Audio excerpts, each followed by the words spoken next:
Hey everybody, welcome back to another episode of Gunpowder and Freedom. So this video might be a little bit on the shorter side. I don't have that much time today. Now it is the Saturday, 2 Saturdays after Thanksgiving, if that makes any sense. So that video I had before, if you missed it, you can check it out here where I said I was going to be giving away something free from the store. I actually ended up picking 2 winners because I really liked their comments. It was the favorite Thanksgiving food as well as favorite tradition for Thanksgiving. So if you didn't get a notification, please go back and check your comment. And I left you a comment saying what you need to do. So check that so that we can get you taken care of there.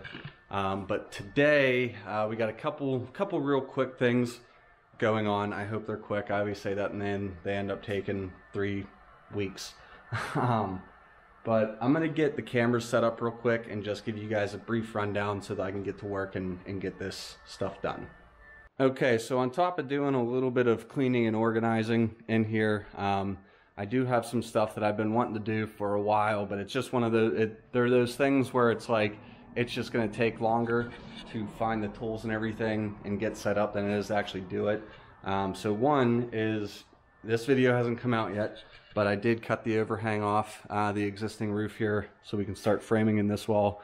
I'm left with these open cavities up there, and I have this extra roll of insulation that's been floating around in the attic.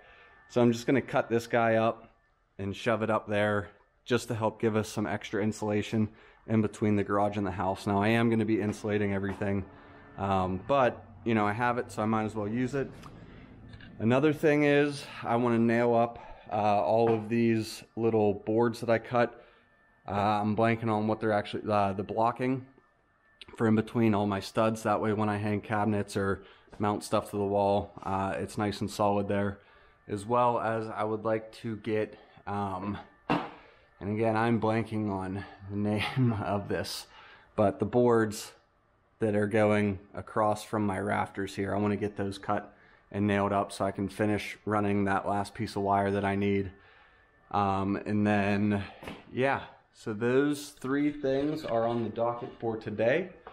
So like I said, I'm going to get the camera set up and get to work. A nice quick little time lapse for you guys. Now that that's all done, well, kinda. I missed an opening there, but no more insulation, so I'll catch it whenever I'm actually insulating all these walls. I'm going to go ahead and make a mark. I think I'm going to put this top row of blocking right at the bottom of this box. This outlet is mainly here for a camera, so I'd like to have, you know, actually I'm probably mounting it up in the corner, whatever. But that'll give me a good idea as to where my blocking are. The top of the block, you're going to run right in line with the bottom of that outlet box. So I'm going to go ahead, pull a measurement there to the bottom, pull the same measurement down here, and then chalk a line the whole way down. That way I can just go ahead and shoot those block up and get that pile gone.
After some measuring and deliberation with myself, I think what I decided is I'm going to make my workbench 42 inches to the top. This way, when I'm working on something, you know, everything's right here. I'm not bending over. The average size workbench I was finding online was like 32 to 36 inches. Now 36 inches puts me, I'm sorry, 38 inches. So So 38 inches puts me here, and although that is kind of nice, I feel like if I'm working on something tedious like a motor or a carburetor or something like that, because yeah, carburetors still do exist on some things, I'm gonna be bending over a little bit, whereas if I have a little bit more elevation here, I'm gonna keep a lot of that stress off my back. You know, worst case scenario, I get a nice little stool to sit on, but then giving me a couple extra inches on top here, I'll be able to have some nice big spaces here for power tools, air compressors, stuff like that. So we're gonna go ahead, go an inch higher, maybe 2 inches higher, pull a measurement, chalk some lines, and start nailing and blocking again.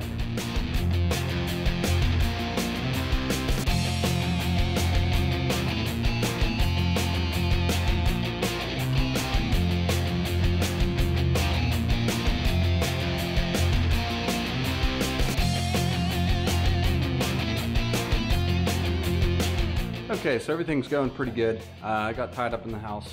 It's actually nighttime right now, so burning the midnight oil here, so to speak. But I'm out of blocking, so I need to cut some more.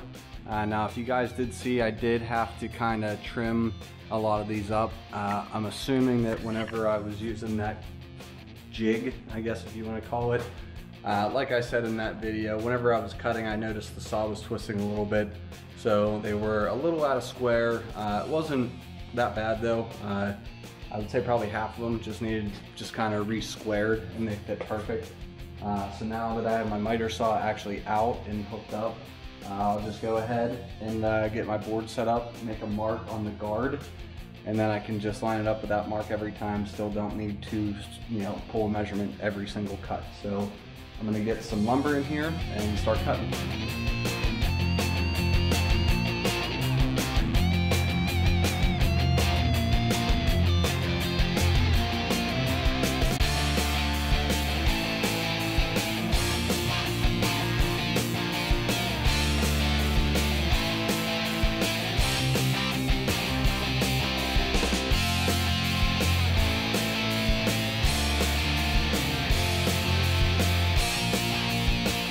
Okay, so all the blocking is in.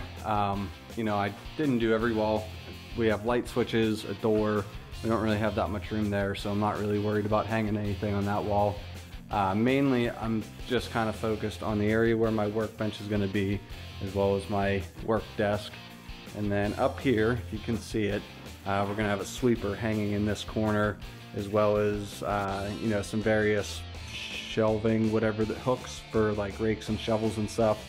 So that's why I ran that the whole way down. I stopped this row there because my workbench is going to come out probably a little past this double box here. So I wanted to make sure I had a nice place to anchor that too. And then, you know, if we ever want to attach anything to the wall out here, we have a little extra space. With the I got the blocking put in up there for our mini split unit, so that can get good and secured up top there. And then I went ahead and just took the leftover pieces that I had and threw them up. I put one here just in case if I want to hang a cabinet here, it'll be a little bit lower. I put two more here, so in that way the mounting bracket for the TV that'll be there, I have plenty of room there. And then I put a few more just right in here. That way if I want some lower hanging shelves, you know, I have that capability now. Now, it is important that at some point in time I go ahead and make note of my different heights, and as you can see I switched to 2x10s there.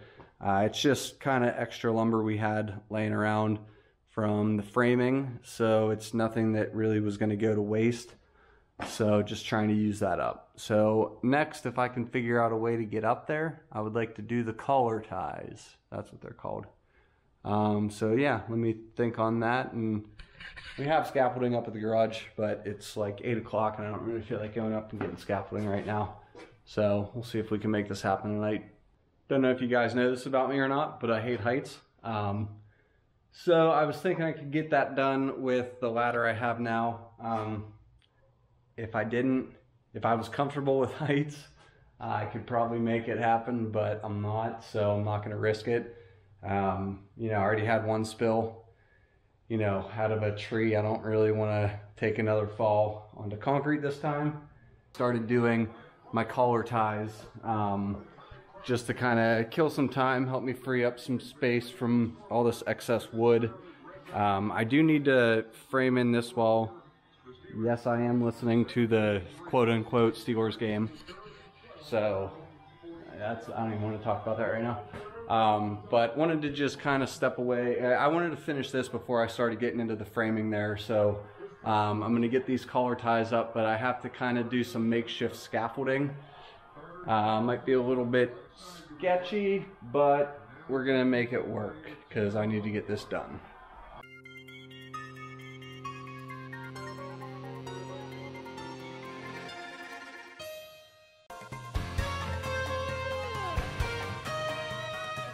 Alright, so there's my scaffolding, and by scaffolding I mean more of a pick sort of setup. So I have this gap right here. Well, first I took, how many is that, 6 2x6s, made 3 rows of them and doubled them up. It's the holiday season. I'm eating a little bit more than I normally would, so needed a little extra support up here. So yeah, I have some 16-foot 2x6s laying around, so I took 6 of them. Yeah, 6 of them, sorry, and set them up here, stacked them on top of each other. That way, yeah, they bend a little bit, but you know, we do this on poles all the time. I know a 2x6 is going to hold me 2 of them sandwiched together. It's going to be plenty. And then I put a nail in this end, holding it to the top plate, and then this top one I also nailed to this one. Those ones are just kind of sitting there, but I have that piece of 2x6 underneath it that is tying them together so they don't shift back and forth. I got all my stuff up here so I can start doing this. Let's get it done so I can get down off of here.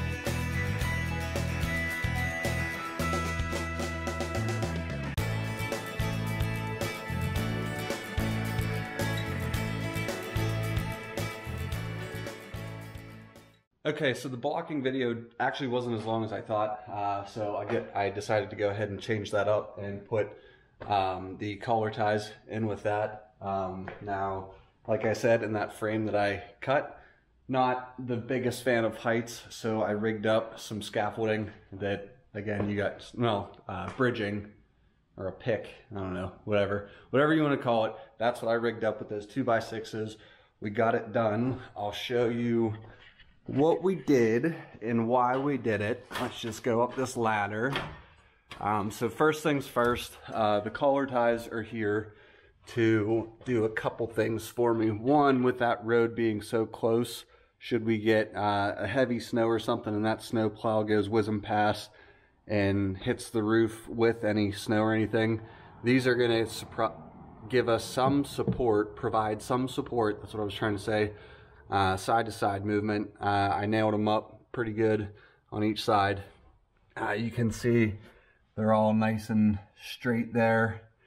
The other thing that they're going to do is whenever we're doing drywall, instead of bringing the drywall up to the peak and just having a real sharp peak, I'm not a fan of that. That is mainly aesthetics. I'm not a fan of that. Not saying it's bad or good.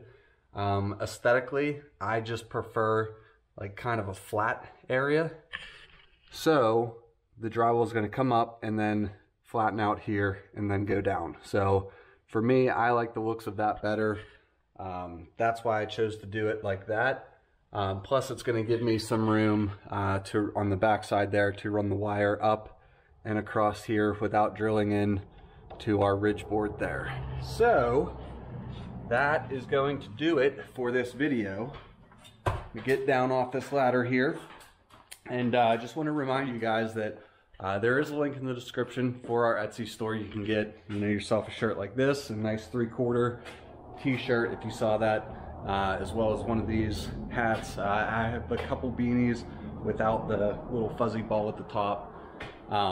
Now through Christmas Eve, December 24th, is 25% off the entire store. No pressure to go buy anything, but you know, if you see something you like, just know you're going to get a great deal on it.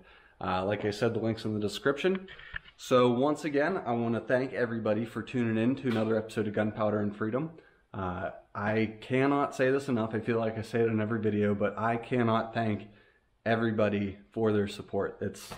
It's always awesome to get comments, good or bad. Even bad comments, I know what to change. I know what some people like and dislike. So let me hear your thoughts and everything. I still haven't gotten an email about that Thanksgiving video that me and Eleanor posted. If I replied to your comment and in it I said, hey, you know, I like it, here's my email, send me an email and I can get you a promo code for a free item in the store. Go back and check that comment, because I like to be a man of my word and hold up to that. Send me that email so you can get yourself a free piece of Gunpowder and Freedom merchandise. So thank you guys for tuning back in. I really appreciate it. Don't forget to hit the like and subscribe. Don't forget to check out our store on Etsy, and don't forget to give us a like on Instagram. So hope you enjoy this build, because I'm having a lot of fun with it. But we're getting to my least favorite part, and that's drywall. Now I'm gonna have to censor myself a lot on that video, because yeah, we'll cross that bridge when we get there. So thanks guys, have a great night.